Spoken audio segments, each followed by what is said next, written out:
अस्सलामु अलैकुम रहमतुल्लाहि तआला व बरकातुहू। उम्मीद करता हूँ सब अल्लाह खैर से होंगे, सलामत होंगे। मैं आपका दोस्त आरिफ मुस्तफ़ा आपके सामने एक वीडियो लेकर के हाजिर हुआ हूँ। जैसे कि आप स्क्रीन पर वीडियो देख रहे हैं, जिसमें जनाब हज़रत मुफ्ती साहब ने कितना अच्छा पैगाम आवाम को दिया है। और आप देखें रिएक्शन वीडियो, जैसे कि मैं रिएक्शन वीडियो बनाता हूँ, आप देखते हैं बहुत सारी वीडियो मैं बना रहा हूँ और आप लोग सपोर्ट भी करते हैं। उम्मीद करता हूँ कि आप लोग आगे इस वीडियो में बने रहें और मुकम्मल तौर पर इस वीडियो को देखें और सपोर्ट करते रहें। आखिर तक हमको सपोर्ट करें। उलमाए किराम आवाम के लिए पेश करते हैं, वीडियो में आखिर तक बने रहें। हमारे बच्चे इल्म हासिल ना करें, वो गुलाम हो जाए अमिताभ का। वो साहब यहूदो नसारा का पांव धो के पिए, यहूदो नसारा की चप्पल ढोएं, यहूदियों की तरह चेहरा बना के यहूदी बन जाए, क्रिश्चियनों की तरह बर्थडे पार्टी अपने बेटे का मना के वो क्रिश्चियनों का गुलाम बन जाए। ये फिल्म के स्टार की नकल करे, इनके गले में हो सिकरी, इनके हाथ में हो धागा, इनका चेहरा हो यहूदियों जैसा, इनका लिबास हो काफिरों जैसा, इनकी शादी पार्टी हो यहूदियों जैसी, इनके बेटों का बर्थडे पार्टी हो यहूदियों जैसा। ये मुस्तफा से हटकर ये जलील और रुस्वा हो जाएं, ये तो मुमकिन है। मगर इस्लाम न कभी खतरे में था, न आज है, न कयामत तक रहेगा। इसलिए कि इस्लाम अल्लाह का पसंदीदा दीन है और अल्लाह को किसी से कभी कोई खतरा नहीं था, न आज भी कोई खतरा है, न कयामत तक हमेशा कोई खतरा रहेगा। तो अल्लाह का पसंदीदा दीन है इस्लाम।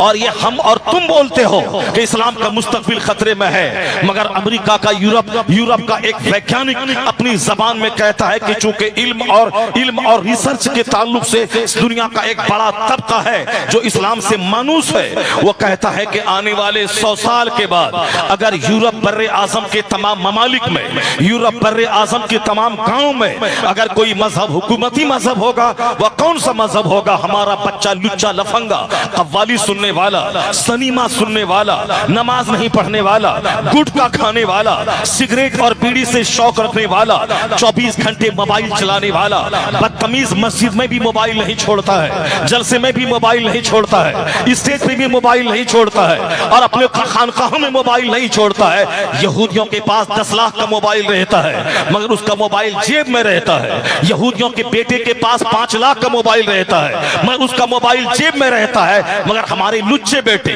लफंगे बेटे, जो ना दारोगा है, जो ना IAS ऑफिसर है, जो ना IPS ऑफिसर है, जो ना साइंटिस्ट है, ना वैज्ञानिक है, मैं कहता हूं हाँ 24 घंटे मोबाइल तुम चलाता है, अगर DM बन जाओ तो मेरा कलेजा ठंडा हो जाएगा। अगर तुम 5 घंटे मोबाइल चलाता है, IPS ऑफिसर बन जाओ तो हिंदुस्तान के 40 करोड़ मुसलमानों का कलेजा ठंडा हो जाएगा। ये चोरी का मोबाइल 10,000 में खरीद के 24 घंटे उस पर क्या गचड़ गचड़ करता है? तो तुम दारोगा तो बन नहीं पाया, अलबत्ता फटीचर क्लास का एक आदमी बन गया, जोकर बन गया, छोकरी बाज बन गया, गुटखा खोर बन गया, समाज के लिए बोझ बन गया। जाहिर सी बात है जो सरकार की तालीम से हटेगा वह यहूदियों की ठोकर में चला जाएगा और जो मुस्तफा से करीब होगा, सुन्नतों से करीब होगा, जो कुरान को सीने से लगाएगा, जो अपने घर में मुस्तफी कल्चर को नाफिज करेगा, वो अगर गरीब देहाती हो तो अल्लाह उसे यूरोप का हाकिम बना देगा, क्योंकि जापान का हाकिम बना देगा। अल्लाह इज्जत देने को तैयार है, हुकूमत देने को तैयार है। पहले तू मोहम्मदी बन जा, गुर्बत का क्या रोता है? हुकूमत यहाँ मिलेगी, जन्नत वहां मिलेगी। बाबा नारे तकबीर, नारे रिसालत, जल से दस्तार बंदी। जोकरों की तरह फिल्म एक्टर मेरा बच्चा बन रहा है, कुरान ही नहीं पढ़ रहा है, कुरान ही नहीं सुन रहा है, ये गुटखा खा खा करके अपनी एनर्जी को गंवा रहा है। अभी 25 साल की जवानी है, मौलाना के पास पहुंच गया कि शादी की तारीख तय हो गई है, कोई माजून कोई टिकिया हो तो बता दे। 25 साल की जवानी में तो दीवार को आदमी तोड़ देगा। 25 साल की जवानी जिसने किसी लड़की का मुंह ना देखा हो, जिसने कोई इकलामबाजी ना की हो, जिसने कोई मुश्तजनी ना की हो, ऐसी उसके पास ताकत होती है, जो कुदरती ताकत होती है कि वह दीवार को तोड़ दे। यहाँ तो 25 साल का जवान गाल चिपक गया है, आंखें अंदर धंस गई है, वह बिल्कुल हिल रहा है। इसकी फजूल गोई ने, फजूल बदअमली ने इसको तबाह किया, फजूल गोई ने इसे तबाह किया, गुटखा खोरी ने इसे तबाह किया, इसे सिनेमा देखने ने तबाह किया, इसे मुश्तजनी ने तबाह किया। मैं बूढ़ों से क्या उम्मीद रखूं? ये बूढ़े तो 1 दर्जन बीमारी से ग्रस्त हैं। इसकी तो आंख की बीनाई खत्म है, इसके तो दांत टूट रहे हैं हर 2 महीने के बाद, इसके तो घुटने में दर्द है, इसके तो टखने में दर्द है। बुढ़ापे का मतलब है 1 दर्जन बीमारी का घर। बचपन का मतलब है गुल्ली डंडा खेलना, बचपन का मतलब है खेल तमाशा करना।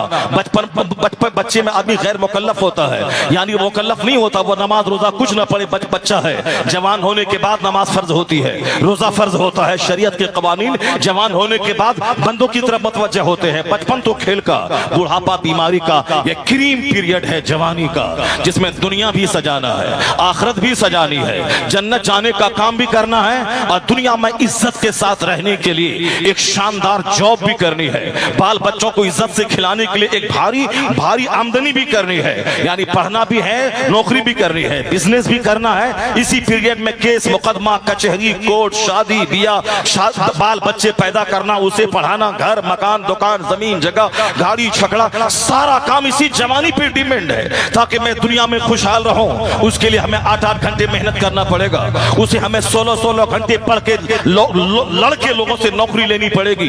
ये कौन तुमसे कहा कि हिंदुस्तान दूसरों का मुल्क है? यहाँ नौकरी मुसलमानों को नहीं मिलती है, और मुसलमानों को यहाँ गुटखा खाने की आजादी है। खूब 24 घंटे गुटखा खा के जवानी में आग लगा दो, और ये दूसरों का मुल्क है, नौकरी उसको मिलेगी। आज 9 साल से हिंदुस्तान में चल रहा है मोदी जी का, हिंदुस्तान में सिक्का चल रहा है अमित शाह का, आज कई साल से उत्तर प्रदेश में सिक्का चल रहा है पंडित जी का। यानी आज लोग कहते हैं कि हिंदुस्तान में यही 3, 4, 5 लोग हैं जो हिंदुस्तान को संचालन कर रहे हैं, और यही लोग कहते हैं ये इस्लाम के दुश्मन है। ये इस्लाम के दुश्मन इसी इनके जमाने में हर साल 25 से लेके 30 मुसलमान बच्चे IAS ऑफिसर बन रहे हैं, IPS ऑफिसर बन रहे हैं। पिछले बार रिजल्ट निकला था 30 मुसलमान के बच्चे DM बने थे। उससे पहले रिजल्ट निकला था इसी हिंदुस्तान की सबसे बड़ी दरसगाह अल-जामिअतुल अशरफिया का एक प्रोडक्ट मौलाना शाहिद मिसबाही, उन्होंने IAS निकाल के आज हमारे बिहार में IAS ऑफिसर बन के एक लग्जरियस लाइफ गुजार रहा है, एक शानदार सी जिंदगी, एक मदरसे का प्रोडक्ट। इसी पीरियड में, जिस पीरियड में तू कहता यहाँ नौकरी नहीं मिलती, नौकरी मिलती नहीं है, नौकरी लड़ के ली जाती है। मुकाबला कहते ही उसे है जहाँ मुकाबला हो, जहाँ कोई 10-12 घंटे पढ़ रहा हो तू वहाँ 14 घंटे पढ़, जहाँ कोई 14 घंटे पढ़ रहा हो वहाँ तू 18 घंटे पढ़। पढ़ने के जमाने में सर के बाल उड़ने लगे, उड़ने दे।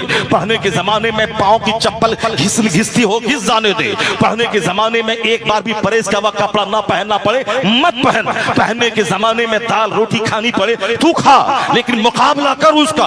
अगर वह 14 घंटे पढ़ाता तू 18 घंटे पढ़, तो फिर मुकाबले में जब तू कामयाब हो जाएगा तो अच्छा पहनता रहेगा, अच्छा खाता रहेगा, अच्छी चप्पल पहनता रहेगा, अच्छी पगड़ी पहनता रहेगा। पहले मेहनत तो कर, ये क्रीम जवानी को तालीम के पीछे लगा दे। कौन बोलता नौकरी नहीं मिलती? इस बार अभी रिजल्ट निकला IAS का 8-10 दिन पहले, इसमें 7वां स्थान कश्मीर का एक मुसलमान का बच्चा निकाला है, और शुरू के 4 स्थान वह गैर मुस्लिम की बेटियों ने निकाला है। चूंकि बेटों को तो गुटखा खाने से फुर्सत नहीं है, उसको तो छोकरीबाजी करने से फुर्सत नहीं है, उसको तो 3 घंटे सिनेमा हॉल में बैठकर सिनेमा देखने से फुर्सत नहीं है, उसको तो जोकरी और मार धाड़ करने से फुर्सत नहीं है। ये बताएं कि किस कदर विडंबना और अलमिया है हिंदुस्तान का, कि इतने सारे जवान मर्द को अल्लाह ने औरतों के मुकाबले में 2 गुनी ताकत दिया है।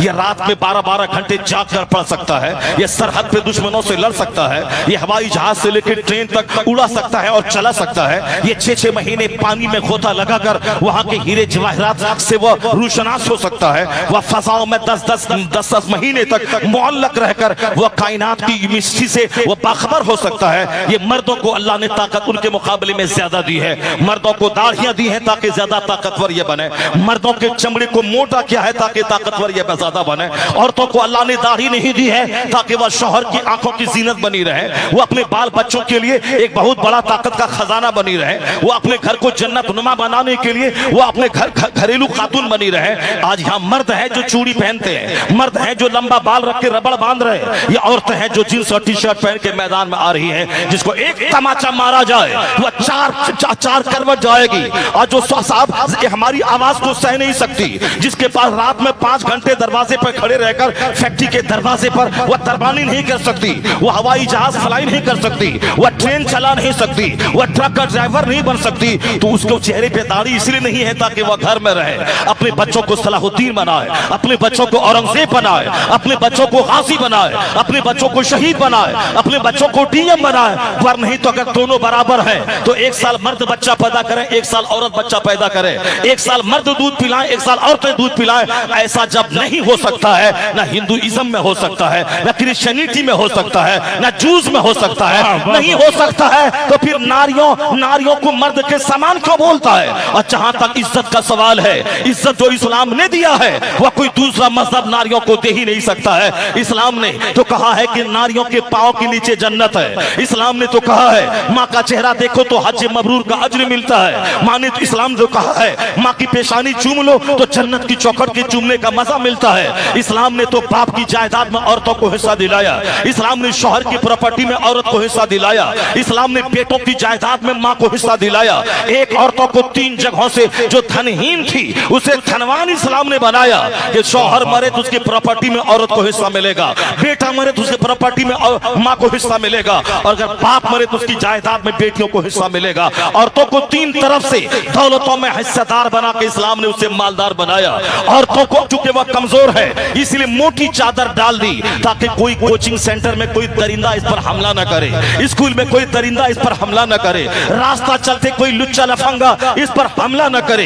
ये पर्दे की चीजें छुपी रहे, वरना जब से जींस और टी शर्ट चला है आए दिन अखबारात में खबरें आ रही हैं कि औरतों का किडनैप हुआ, 10 बच्चों ने मिलकर उसके साथ गैंग रेप किया, फिर बेइज्जती से बचने के लिए उसको ज़बह कर दिया। यानी पहले किडनैप करना, फिर गैंग रेप करना, इज्तिमाई आबरूरेजी, उसके बाद फिर उसको कत्ल कर देना। हिंदुस्तान का कोई अखबार इस तरह की खबरों से खाली नहीं है, चाहे वह दैनिक भास्कर हो, द टाइम्स ऑफ इंडिया हो, चाहे नवभारत टाइम्स हो, यानी हर अखबार में इस तरह की खबरें रोजाना छप रही है। और ये नारियों के सम्मान की बात कर रहे हैं, नारियों की इज्जत की बातें कर रहे हैं। नारियां बढ़ेंगी और नारियां बढ़ेंगी, बस ये खोखला नारा दे रहे हैं। या रोजाना नारियों की आबरू लूट रही है, यहाँ रोजाना औरतों को ज़बह किया जा रहा है, जहेज न लाने की वजह से उसको प्रताड़ित किया जा रहा है। मुसलमान फैमिली में अगर कोई एक कैरोसिन छिड़कर आग लगाने की बात होती है तो करोड़ों में कोई एक केस 10 साल के बाद आता है। और वहां रोजाना खबरें पढ़ने को मिल रही है, फला हरिजन ने ऐसा किया, फला गैर मुस्लिम के घर में ऐसा हो गया।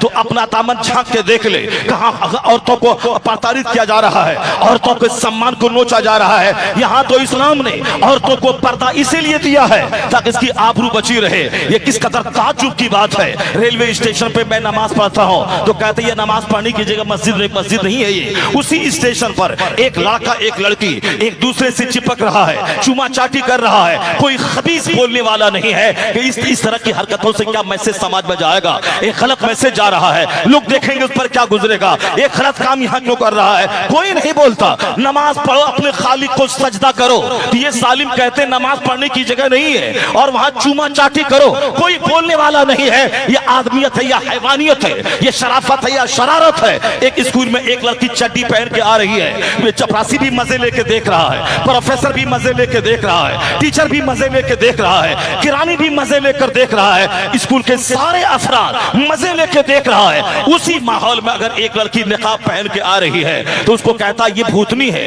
ये चुड़ैल है, ये आतंकवादियों की बेटी है, बदतमीज वहां नंगी आ रही है, कोई बोलने वाला नहीं। और एक औरत सर से लेके पांव तक हिजाब में आ रही है तो उसको सारे लोग नोच रहे हैं। कौन कहा कि शराफत बढ़ रही है, इल्म बढ़ रहा है, इल्म घट रहा है, शरारत बढ़ रही है, लोग हैवान बन रहे। मुस्तफा ने सच कहा था 1400 साल पहले, तुम जाओ अकूलो अक्सर साले का ज़मान, एक वक्त ऐसा आएगा अक्सर लोगों की अक्लें छीन ली जाएंगी। शरारत यही है कि निकाब अच्छा नहीं लगता और चड्डी अच्छी लगती है। क्या तू उसकी परवाह कर रहा है, क्या उसको खातिर में ला रहा है, क्या उसकी बात से सुनने के बाद तू नर्वस हो रहा है? ऐसा कभी नहीं होगा कि इन लुच्चे लफंगों को इज्जत मिले और अल्लाह के परस्तारों को जिल्लत का मुंह देखना पड़े। सिर्फ तू मुस्तफा का गुलाम बन, मुस्तफा की तहजीब को गले से लगा ले। इस छुछंदर और बंदर के पुजारी धाराशाही होंगे, मुस्तफा का मानने वाला गुलाम सारी दुनिया में इज्जत पाएगा, यहाँ हुकूमत पाएगा, यहाँ इज्जत पाएगा। जब मरेगा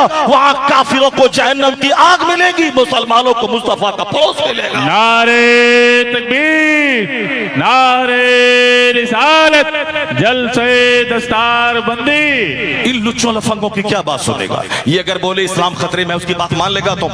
ये बोले इस्लाम का मुस्तकबिल खतरे में, इसकी बात मान लेगा तुम? नहीं माने हो। इसलिए इनके पास न कोई इज्जत है, न कोई वकार है, न इसके पास कोई अकीदा है, न कोई इसके पास कोई शराफत है। ये बताए मैं नमाज पढ़ता हूं तो बोलता है नमाज ना पढ़े, और उसके बाद वहीं पर बैठकर कोई चुमा चाटी कर रहा, कोई बोलने वाला नहीं है। आखिर जमाने में इंसानों की अक्लें छीन ली जाएंगी। आज मुसलमानों की जिम्मेदारी बढ़ गई है, इसको शऊर से जीना है। मुसलमानों के बच्चों को आज मेहनत से इल्म हासिल करना होगा और दुनिया को बताना होगा तुमने जिस जहालत को इल्म समझा वो इल्म नहीं है। इल्म शराफत का नाम है, इल्म आदियत का नाम है, इल्म मॉरलिटी का नाम है। हमारे कुछ लोग हैं जो उसका झोला ढोते हैं, उसका पांव धो के पीते हैं और ये बोलते हैं कि उसका मुल्क है, यहाँ तो उसका नाज उठाना पड़ेगा। किसने तुमको कहा कि उसका मुल्क है? यह तुम्हारे बाप दादाओं का मुल्क है। 1200 साल पहले जो जिन्होंने कलमा पढ़ा, जिनसे कब्रिस्तान भरा पड़ा है, ये उनका मुल्क है। उनका अगर मुल्क है तो मेरा भी मुल्क है, उनका मुल्क है तो मेरा भी मुल्क है। और उनका बादशाह तो जुज़वी और प्रोफेशनल होता है। मेरा बादशाह गरीब नवाज तो 800 साल से अजमेर में रह के सारे भारत को चला रहा है। इसे किसका मुल्क है? दूसरों का नहीं है। ये मुल्क तो ख्वाजा गरीब नवाज का है, ख्वाजा गरीब नवाज के साथियों का है। और तुम कैसे बोला कि दूसरों का मुल्क है? मुकाबला सख्त है, पढ़ाई बढ़ा दे। मुकाबला सख्त है, जागना बढ़ा दे। मुकाबला सख्त है, हिम्मत बढ़ा दे। मुकाबला सख्त है, कपड़े और मकान और गाड़ी की तरफ नहीं बल्कि शिक्षा और इल्म की तरफ जा।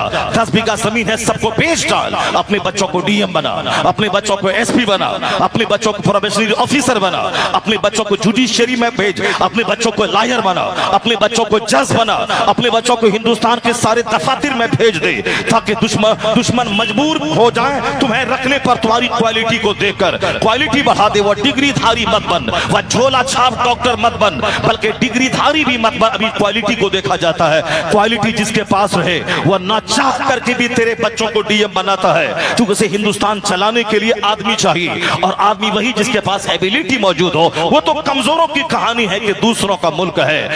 ये लोग अमेरिका से लौट के आते हैं, मैं अक्सर बोलता हूं, ये बोले कि अमेरिका की सड़कें हिंदुस्तान से अच्छी हैं, चलेगा।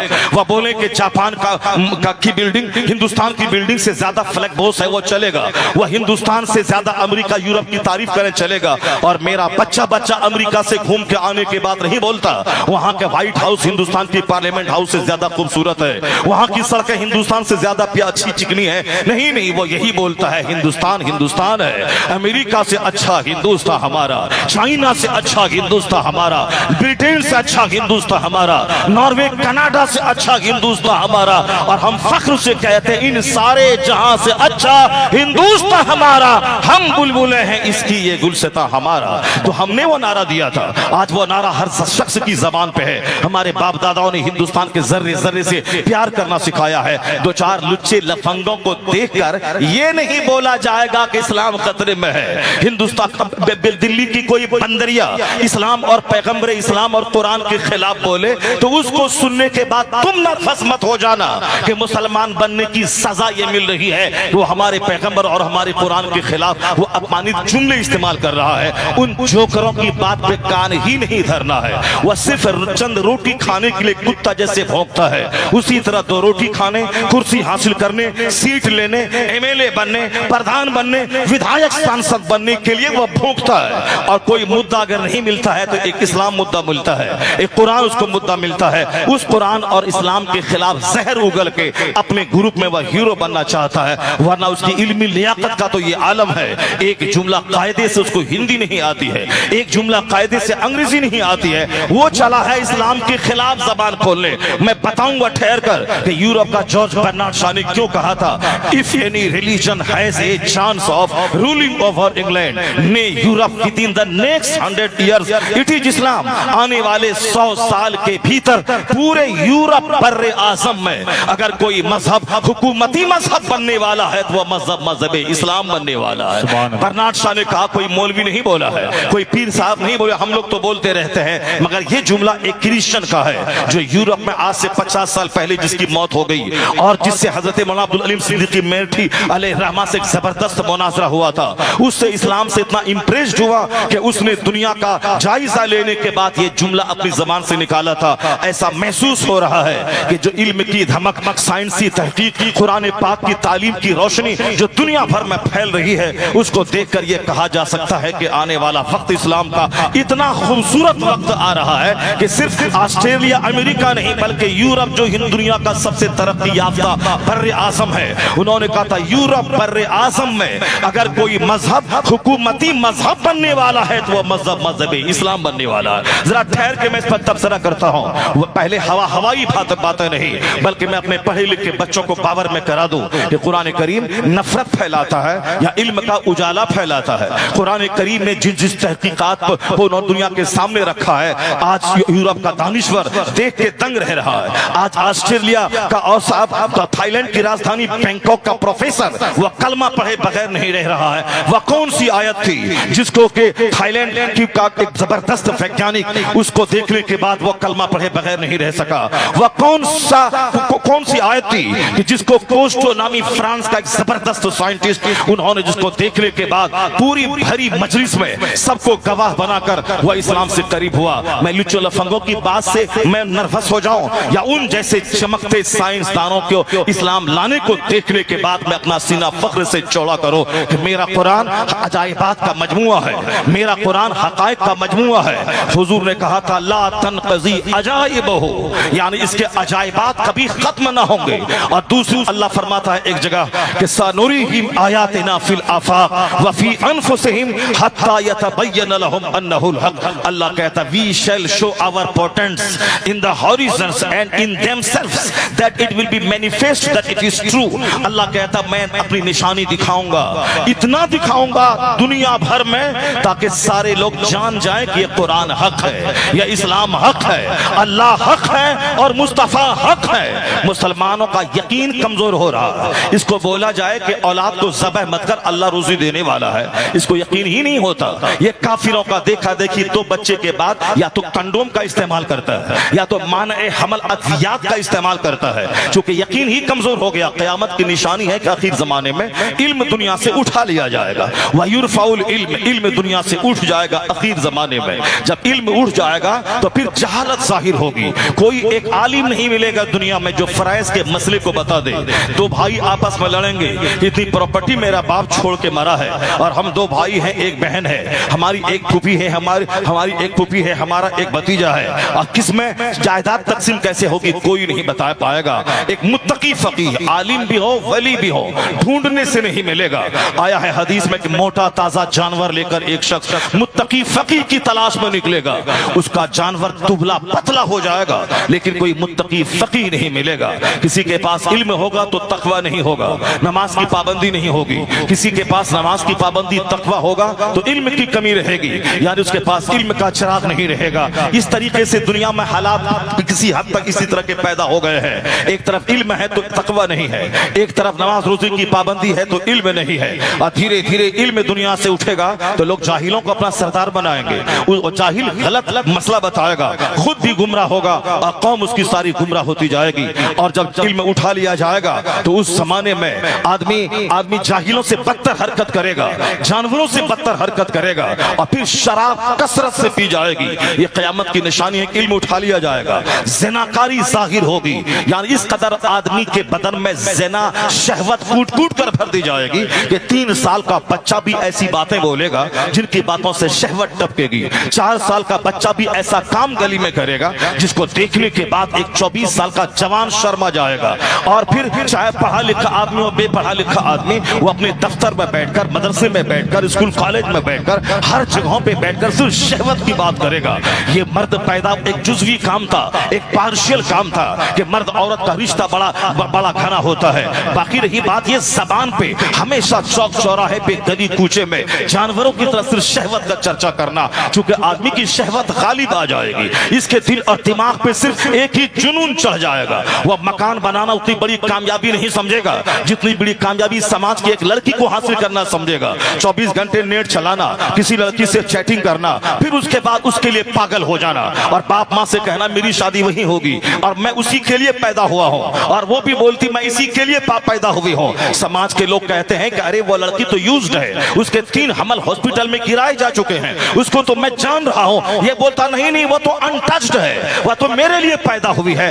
शहवत अंधा बना देती देती है। शहवत आदमी को भले बुरे की तमीज खोने पर मजबूर कर देती है। जब इल्म घटेगा तो शहवत बढ़ेगी। 4 साल का बच्चा, 7 साल का बच्चा, 8 साल का बच्चा, मेरी आंखें समाज में गली कूचों में इस तरह की हरकतों को देखती हैं और मैं इस हदीस पाक को पढ़ता हूं किस कदर हुजूर ने 1400 साल पहले जिस जमाने में मर्द ताकतवर होते थे, जिस जमाने में शहवतों का इतना चर्चा नहीं था, जिस जमाने में आला कामयाबी हासिल करना यही उनका मतमहे नजर था, जिस जमाने में जिहाद करना 30-30 साल अपने गांव छोड़कर सरहद पे रह के इस्लाम बचाना, ये वहां के मर्दों का कमाल था। और वहां की औरतें इस कदर साबिरा शाकिरा, इस कदर जबरदस्त ताकत वाली होती थी कि शौहर की जुदाई में 30 साल गुजार देती। न नजर बहकती थी, न जबान बहकती थी, न उनके हाथ बहकते थे, न उनके पांव बहकते थे। यहाँ तो 10 दिन की जुदाई में ये सारा तमाशा होता कि निगाहें भी आजाद हैं, जबान भी आजाद है, आंख भी आजाद है, हाथ और पांव भी आजाद हैं। अल जब्दुल अशरफिया का माहनामा अशरफा की रिपोर्ट के मुताबिक यानी जो शौहर बाहर से विदेश से घर आया है वो यहाँ से जा रहा है, अभी गए हुए 1 दिन नहीं हुआ है कि दूसरे दिन होटल से फोन आता है कि कस्टमर आया है। और जब ये दूसरे ही दिन जो शौहर के साथ 1 महीना रह चुकी है, शौहर आ चुका है, पर होटल पहुंच जाती है। जब होटल के कमरे में पहुंचती हैं तो देखती हैं वहां कोई कस्टमर नहीं, उनका शौहर वहां मौजूद है। जिस शौहर को जानकारी मिली थी उनकी बीवी ऐसी करती है, मेरी फ्लाइट के बहाने वो उसी होटल में जाकर उन्होंने ठहरा। जब उसकी बीवी आई, आंखें 4 हुई थी, बताएं कि पांव तले की जमीन खिसक गई होगी। कैसा मंजर रहा होगा कि अपने शौहर के साथ रहकर 2-4-10 महीने भी नहीं हुए हैं, बल्कि 1 दिन पहले शौहर घर से निकला है और दूसरे ही दिन होटल से फोन आया है और वहां जा रही है। किस कदर दुनिया कहां जा रही है। शहवतों का माहौल, निकाब पहनने के बाद भी निकाब चुस्त ऐसा कि आप सर से लेके पांव तो सारे आज़ा झलके, दुपट्टा ओढ़ने के बाद बाल की स्याही झलके। यह निकाब नहीं, एक रस्म की पाबंदी है। ये मोटी चादर ओढ़ने को इस्लाम ने कहा, ढीली ढाली चादर, मोटी चादर जिससे बाल की स्याही न झलके, बदन का कोई अंग न झलके। निकाब पहनना, ये पर्दा, ये बुर्का पहनना जरूरी नहीं है। इस्लाम ने मोटी चादर रखने को कहा है, ऐसी मोटी चादर जो सर से लेके पांव तक सारे पार्ट्स को ढांप ले। और यहाँ तो तरह तरह के तराश खराज के बुरके निकल रहे जिसके पहनने के बाद आदमी के आज़ा बाहर से चल गए। शर्म और हया सबसे बड़ी चीज है। अपनी बहन, अपनी बेटी, अपनी बीवी को बताए कि पर्दे का मतलब क्या होता है, इस्लाम ने पर्दा क्यों फर्ज किया है। शहवत कूट कूट के भरी जा रही है। निकाब के अंदर मोबाइल है, उस मस्जिद नबी के सहन में बैठी हैं, उस मोबाइल से चैटिंग शुरू है। मस्जिद नबी तो वो मस्जिद नबी है जहाँ आदमी को 8 दिन रहने के दरमियान 1 लाख दुरूद पढ़ना चाहिए। हमारे हुज्जत कराम वहां जाते हैं, 8 दिन मदीने में रहते हैं, 40 वक्त की नमाजें पढ़ते हैं। मैंने अभी 5 दिन पहले हाजियों के एक जलसे में मैंने कहा था मोबाइल यही तोड़ दें, यही फेंक दे मोबाइल को और बगैर मोबाइल के जाए। जैसे कि मेहराम बांध लिया, कफन पाक पहन लिया, अब कफन पहन के आप सोच लें कि मैं मर गया, घर वालों के मैं मर गया हूं। वहां से फोन मत करना। अगर तुमने वहां से फोन किया और बोला कि बेटी की तबीयत खराब है और तुम आ भी नहीं पाओगे और वहां मस्जिद नबी में दुरूद पढ़ने में मन नहीं लगेगा, खाने काबा का तवाफ करने में दिल नहीं लगेगा, मैदान अरफात में गुनाहों की माफी की भीख मांगने का जुमला जबान पे जारी नहीं होगा। एक ही जुमला होगा, या अल्लाह मेरे बच्चे को अच्छा कर दे। अगर बता तू वहां मर गया और घर वाले को फोन हो गया तो घर वाला वहां जाके तेरी डेड बॉडी को हिंदुस्तान ला भी नहीं सकेगा और यहाँ से फौरी जा भी नहीं पाएगा। तो वो बोलेगा घर वाला वही मरना अच्छी बात है, वही बकी शरीफ में दफन हो जा, वही जन्नतुल माला में दफन हो जा। जब मरना आखिरी बात है, उसके बाद जो मुसीबतें हैं वो तो हल्की मुसीबतें हैं। मरने के बाद तुम यहाँ फौरी हद छोड़ के आ नहीं सकते और ये तेरा बेटा वहां नहीं जा सकता। फिर ये 24 घंटे गटर गटर करने का क्या मतलब है। रोज़े रसूल पे फोन से बात, अरफात के मैदान में फोन से बात, मुज़दलिफा में फोन से बात, मीना में फोन से बात। पैसा हुआ फौरन टिकट कटवाया चला गया और एहतराम से दिल खाली है। जहां जुनैद और बायजीद जैसे बुजुर्ग सांस रोककर हाजिरी देते हो ताकि सांस चलने की आवाज भी मुस्तफा के रोजे पे बुलंद न होने पाए। और वहां से जाए के मोबाइल लेकर अपने घर वालों से कहना कि मैं हुजूर के रोजे पे खड़ा हूं, तुम वहां से सलाम कर। बदतमीज, तुम हुजूर के रोजे के सामने खड़ा है, तुम सलाम नहीं पढ़ रहा है और तेरी बीवी वहां से 5000 किलोमीटर दूर है, उससे सलाम पढ़वा रहा है। पहले तुम सलाम पढ़ने का तरीका सीख ले। जहां सांस की आवाज बुलंद न हो वहां फोन की आवाज बुलंद कर रहा है। कुछ अमीनी ऐसे होते हैं जो अपनी पीठ को रोज़े रसूल की तरफ करके वो ऐसे सेल्फी लेते हैं, उसे तो जाना ही नहीं था, मर जाना था। पैसों की फरावानी हुई और चलते बने, न आदाब सीखा, न हरम की जमीन का एहतराम सीखा, न मौलाना के पास जाके 2-4 महीने मैं जाके लब्बैक ही कहना नहीं सीखा और तवाफ के दरमियान की दुआएं नहीं सीखा। हज में कितने फराइज वाजिबात और सुनन है उसको नहीं सीखा, पैसा हुआ वीजा लगाया और चल दिया। अब हाँ दूसरों से कहते हैं कि लब्बैक पढ़वा दीजिए और मेरा एहराम बंधवा दीजिए, चले जा रहे हैं। कमाई जैसी की तैसी, वहां के आइसक्रीम खाना और मोबाइल चलाना। हरमैन की एक नेकी 1 लाख के बराबर है, मस्जिद हराम की तो एक गुनाह भी 1 लाख के बराबर है। वह मस्जिद हराम, दुनिया की दूसरी मस्जिदों में दुनिया की बात करना हराम है, और दुनिया की दूसरी मस्जिदों में जो दुनिया की बात करता हो उसकी नेकियों को इस तरह से ये दुनिया की बातें खा जाती हैं जिस तरह से आग को लकड़ियां खा जाती हैं। आपके गांव की मस्जिद, इस मस्जिद में दुनिया की बात करना हराम और नेकियों को खा जाती है जिस तरह आग लकड़ी को खाती है। और मस्जिद हराम जो दुनिया की सबसे बड़ी मस्जिद, जिस मस्जिद का एक सजदा 1 लाख के बराबर, जहां का एक रुकू 1 लाख के बराबर, उस मस्जिद हराम में घंटों घंटों फोन पे चिपका रहना, फोन से बातें करना और वह हालत एहराम में फोटो लेकर व्हाट्सएप पे डाल देना और उसको यूट्यूब के जरिए पूरे अपने दोस्तों में शेयर करना, उसको फेसबुक के जरिए। बदतमीज, बेहतर था कि तू नहीं जाता वहां जाके, ये क्या खरबों गुना तुमने मोल ले लिया। जो हिंदुस्तान में हराम था तो था ही, वो वहां जाके 1 लाख गुना ज्यादा गुना तुम करके आ गए। इसलिए हदीस में एक पढ़ता हूं आपके सामने, जब नापाक कमाई, नाजायज कमाई, झूठ बोल के जो माल कमाया हो, जो दूसरों की जमीन पर गासिबाना कब्जा करके माल कमाया हो, नाजायज कमाई और फिर नाजायज नियत है। नियत यह है कि चाहे जन्नत मिले ना मिले, अभी 50 गाड़ी आगे पीछे लखनऊ छोड़ने के लिए जाए, 50 माला गले में रहे, अगर कोई दोस्त नहीं आया तो जिंदगी भर गिरा बांध के रखना है। मैं हज को जा रहा था, तुम मिलने नहीं आया, वो मेरा समधी मिलने नहीं आया, वो हज से वापस आने के बाद उसी गिरह को बांधे रहता है। जबकि शैतान को कंकड़ी मारने का मतलब है वह दुनिया को मार दिया, दुनिया को पांव के नीचे रौंद दिया, तमाम नाजायज ख्वाहिशात को पांव के नीचे रौंद दिया। नहीं, वहां से आके गिरह बांध के लाता है। अब सुनिए वो हदीस पाक, जब एक शख्स नाजायज कमाई से झूठ बोलकर जो माल जमा किया हो गलत तरीके से, उसको लेके जब हज को जाता है और वह एहराम का कपड़ा पहन करके 2 रकअत नमाज पढ़ के जब वह लब्बैक कहता है, लब्बैक अल्लाहुम्मा लब्बैक, लब्बैक ला शरीक लक लब्बैक इन्नल हम्द व निअमत लक वल मुल्क ला शरीक लक, तो फयुनादी मुनादी मिनस समा, आसमान से एक आवाज लगाने वाला आवाज लगाता है, ला लब्बैक वला सादैक ज़ादुका हरामुन व हज्जुका मरदूदुन। यानी आवाज आती है आसमान से, आवाज लगाने वाला एक आवाज लगाता है, एक फरिश्ता, जाओ जाओ, तेरा सफर का खर्चा वो हराम का था और तेरा लब्बैक कहना कबूल नहीं है, तेरे हज को तेरे चेहरे पे मार दिया गया। दुनिया में तो हज का ढंडोरा पीटा गया, खूब आइसक्रीम खा के और फोन से बात करके आए। तुम्हें तो समझना चाहिए, तो कफन पहन लिया तो अब मैं चलो मर जाऊं वहां तो मेरी नस्लें मेरी मौत पे रश्क करेंगी कि मेरा दादा, मेरा परदादा, मेरा बाप हरम की जमीन में मौत पाया, तो नस्लें फख्र करेंगी। और अगर तू वापस आ गया वहां से हरमैन शरीफैन की बरकतें हासिल करके, तो जब तू 40 दिन के बाद अपने बच्चों से मिलेगा, ऐसा लगेगा जैसे दूसरी जिंदगी अल्लाह ने अता कर दी।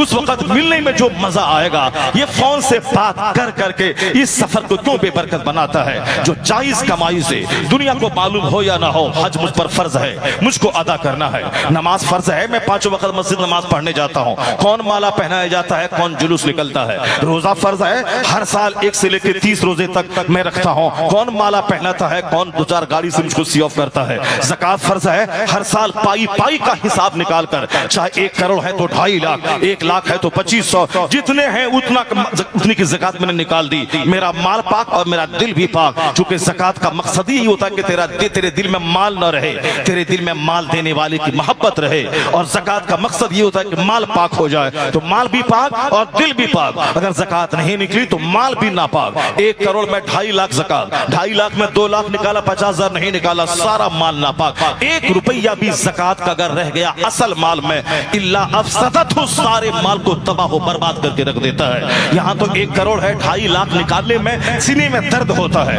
इसलिए ज़कात फर्ज है ताकि सीने का वह दर्द खत्म हो जाए, वह सीने में माल न रहे, माल देने वाला रहे, वह माल देने वाले की मोहब्बत रहे और यह माल भी पाक हो जाए। तो फर्ज था, मैंने निकाला। रोजा फर्ज था, मैंने रख लिया। ज़कात फर्ज थी, मैंने निकाल दिया। नमाज फर्ज है, 5 टाइम में पढ़ने जाता हूँ। उसी तरह हज फर्ज है, ये चारों पिलर है। हज फर्ज हुआ, जैसे हज फर्ज हुआ, बाप पर फर्ज हो तो वो अदा करे, माँ पे फर्ज है तो वो अदा करे, बेटे पर हज फर्ज है तो वो पहले अदा करे। ये जहालत वाली बात ना बोले कि माँ बाप हज किया किया नहीं और बेटा जा रहा है, ये जहालत है, ये जहालत और लाइल्मी की बात है। बेटा साहिब इस्तिताअत है, वो हज करे, माँ बाप को भी साथ लेके जाए तो नूरुन अला नूर। अगर उतने पैसे नहीं है तो खुद अपना हज करना फर्ज है। अगर वह माँ बाप को भेज रहा है तो उसका फर्ज अदा ना होगा, और कोई भी फर्ज नफल कबूल नहीं होता है जब तक कि फर्ज अदा ना करे। इसलिए माँ बाप को साथ में लेके जाओ, उतना पैसा है तो ठीक है, वरना अपना हज करे। माँ बाप के पास पैसे हैं तो वो हज करे। ऐसा नहीं कि बेटा गया माँ बाप को छोड़ गया, ये जहालत की बात है। जैसे कोई पाक कमाई से, पाक इरादे से हज को जा रहा है, मगर जो उससे बड़ा मालदार उस शहर में है, गांव में है, वह बोलता है ये 900 चूहा खा के बिल्ली हज को चली। यानी एक जबरदस्त घटिया किस्म की बात है, जहालत और शरारत की बात है। आलिमों से दूरियों ने, मदरसों से दूरियों ने, और जहालत की हालत में चंद सिक्के हो गए। दिल्ली पंजाब बंबई जाके कहीं ठेकेदारी किया, कुछ माल हो गया, छोटा सा घर बनाया, आल्टो की कार खरीद ली, उसके बाद फिर अब वह फिरौन बन के बैठा है। ये मौलाना मौलवी मदरसा क्या है, ये सब तो चंद सिक्के कमाते हैं मस्जिद में इमामत करके। मैं तो एक टेंडर लेता हूँ, 10 लाख रुपए की कमाई हमारी होती है। बेहतर था कि तू गरीब रहता, कम से कम मौलाना को इज्जत से सलाम तो करता, कम से कम 5 टाइम मस्जिद तो जाता, कम से कम तेरा दिल नर्म तो रहता, कम से कम गरीबी की वजह से तेरे आंख से आंसू के कतरे तो निकलते, कम से कम तू अपने आप को कुछ भी नहीं समझता। ये कौन सा पैसा तुमने कमा लिया कि आलिमों की तौहीन, मस्जिद की तौहीन, मदरसे की तौहीन, और फिर फराइज़ व वाजिबात की तौहीन, और तुमने दुनिया को इज्जत देना शुरू किया। और फिर कोई मुत्तकी हो, तकवा जिसके पास हो, तकवा के बजाय तुमने पैसे को वैल्यू देना शुरू किया। पैसा अगर किसी शराबी के पास हो, उसके लिए तू खड़ा हो जाता है। किसी के सीने में कुरान हदीस का इल्म हो तो तू ये पसंद करता है कि ये मुझको सलाम करे, चूंकि इसके पास पैसे नहीं है और मैं पैसे देकर इनको मस्जिद में चंदा देकर मैं इनकी तनख्वाह का इंतजाम करता हूँ। बेहतर था कि गरीब रहता। ना अहलों के लिए पैसा एक मुसीबत है, पैसों की वजह से तबाह बर्बाद हो रहे हैं। पैसा नहीं, अब वो दूसरा आदमी हज को चला गया, अल्लाह का डर था, 10 साल से पैसे जमा किया, वो हज को जा रहा है, ये डींगे मारता है। 900 चूहा खा के बिल्ली हज को चली। मैं कहता हूं 900 चूहा क्यों? कौन बोला तुमको 900 चूहा? 900 करोड़ चूहा भी खा के कोई हज को जाए, ये हदीस पाक सुन ले सीना फट जाएगा। हुजूर कहते हैं कि जब कोई शख्स ये कहता है ये इतना बड़ा मुजरिम है कि अल्लाह इसको माफ नहीं करेगा, अल्लाह इसको नहीं बख्शेगा, तो अल्लाह कहता है मन अंत, तू कौन है कहने वाला कि अल्लाह इसको माफ नहीं करेगा? जाओ जाओ, मैंने इनको माफ किया और तुझको जहन्नम की आग में झोंक दिया। कौन है तुम बोलने वाला? अल्लाह बख्शिश करने वाला है, वो तो 99 कातिल को माफ करने वाला है। अल्लाह वो दिल देखता है कि दिल में कितनी मोहब्बत, कितना खौफ अल्लाह का है। नमाज, रोजे, हज, जो ज़कात फराइज़ वाजिबात फराइज़ हैं, इसको तो अदा करना ही है। एक वक्त की नमाज छोड़ना हराम और गुनाह कबीरा है, और नमाज फर्ज आज़म है, नमाज का छोड़ना भी गुनाह आज़म है। नमाज छोड़ने के बाद अगर कोई बोले तो अल्लाह तो दिल देखता है, उसकी झूठी बात नहीं मानी जाएगी। फराइज़ वाजिबात की अदायगी के बाद अगर वह बोलता है मैं तो बज़ाहिर सजदा करता हूँ, कबूल करना अल्लाह का काम है, मैं तो सिर्फ कानून पे अमल करता हूँ, अब वह रोता रहता है इलाही मेरा काम था बज़ाहिर कानून पे अमल करना, मैं नहाया धोया, कपड़ा मेरा पाक, जगह पाक, बदन पाक, मैंने ज़ाहिरी तौर पे क़िरात सीख ली, रुकू और सजदा कर रहा हूँ, बाकी कबूल करना तेरा काम है। वो बोले फजले इलाही से कबूल होगा, वो बोले अल्लाह के करम से कबूल होगा। यहाँ शराब पीता है और बातें इस तरह की डींगे मारता है। 900 करोड़ चूहा खा के अगर कोई हज को जाए, अगर अल्लाह ने हज कबूल कर लिया, उसके सारे गुनाहों को माफ कर दिया, तो तेरा सीना क्यों फटता है? तू क्यों चिढ़ रहा है? तू क्यों जल रहा है? 900 करोड़ चूहा खा के जाए, अगर हज कबूल हो गया तो हदीस में आया है, उलमा कराम से पूछ ले, सरकार फरमाते हैं हज मबरूर का बदला सिर्फ जन्नत है, बाकी कुछ नहीं। यानी जिसका हज कबूल हो गया वो हज मबरूर, उसका बदला सिर्फ जन्नत है, सिर्फ जन्नत, बाकी कुछ नहीं, हज मबरूर का बदला। और सुन वो हदीस जिसमें हुजूर ने फरमाया था मन हज वलम यरफुस वलम यफसुक रजा का यौमिन फलतहु उम्मु। हुजूर कहते हैं जिसने हज किया और दौरान हज जिसने कोई बुराई नहीं की, कोई बेहयाई का काम नहीं किया, तो ऐसे लौटता है जैसे आज ही माँ के पेट से पैदा हुआ। ये हदीस पाक तो पढ़ता नहीं, जहालत की वजह से 900 चूहा खा के बिल्ली हज को चली। इसी तरह की बेशुमार शरारतें हैं जो हमारी जबान से जाहिर होती रहती है, और हम एक दूसरे के सामने इस तरह के जुमले बोलते रहते हैं। फर्ज फर्ज है, नफल नफल है, वाजिब वाजिब है। फर्ज को फर्ज के खाने में रखना है, नफल को नफल के खाने में रखना है, वाजिब को वाजिब के खाने में रखना है। ऐसा नहीं कि नफल को फर्ज बना लेना है और फर्ज को नफल समझ लेना है, ऐसा नहीं होता है। जरा गौर से सुनिए, ये बातें मैं वहां विराम देता हूं। उसके बाद में कुरान के अजायबात पे तबसरा करता हूं कि किस तरह सारी दुनिया में, इस साइंटिफिक वर्ल्ड में किस तरह कुरान के अजायबात वाज़े हो रहे हैं। ये लुच्चे लफंगों की वजह से हमारे बच्चे नर्वस ना हो, बिल्कुल ना हो। दौलत कमाना कमाल नहीं, मकान बनाना कमाल नहीं, कुरान पाक पढ़ना कमाल है, कुरान पाक पे अमल करना कमाल है, झोपड़ी में रह के ईमान बचाना कमाल है। वरना हम क्या दौलत कमा पाएंगे। हिंदुस्तान का एक काफिर 100 करोड़ की कार खरीदा है, उसके पहिया की कीमत है 10 करोड़ रुपए। मैं अपना घर बेच दूं, 10 बीघा जमीन बेच दूं, मैं अपनी डिजायर बेच दूं, फिर भी उसके एक पहिया की कीमत के बराबर ये नहीं हो पाएंगे। इतनी दौलतें अल्लाह ने काफिरों को दी हैं, इतनी दौलतें उसके पास है। उसके पास जो मकान है 36 मंजिला मकान, जिसकी कीमत कई हजार करोड़ रुपए है, जिसने न्यूयॉर्क अमेरिका में, जिसने लंदन में उन्होंने 4000 करोड़ का होटल खरीदा हो। कितनी दौलतें उसके पास हैं। लेकिन हमारे पास कितनी दौलतें हैं उसके मुकाबले में कुछ नहीं, जीरो में हो। मुसलमानों में 10 एक मुट्ठी भर 10 आदमी के पास अगर अरबों खरबों की दौलत है, अगर यूसुफ लुलू मॉल वाला का लखनऊ का अगर वो हजारों करोड़ का मालिक है, तो कितने लोग 40 करोड़ हिंदुस्तानी मुसलमानों में इक्का दुक्का ऐसे लोग हैं। और वहां तो कदम कदम पे ऐसे लोग हैं जिनकी कार की कीमत 10 करोड़ रुपए है, जिनके मकान की कीमत कई हजार करोड़ रुपए है। बेतहाशा दौलत है। अगर तुम आलिम से दूर रहे, मुमकिन है उसका मकान तेरे ईमान को लूट ले।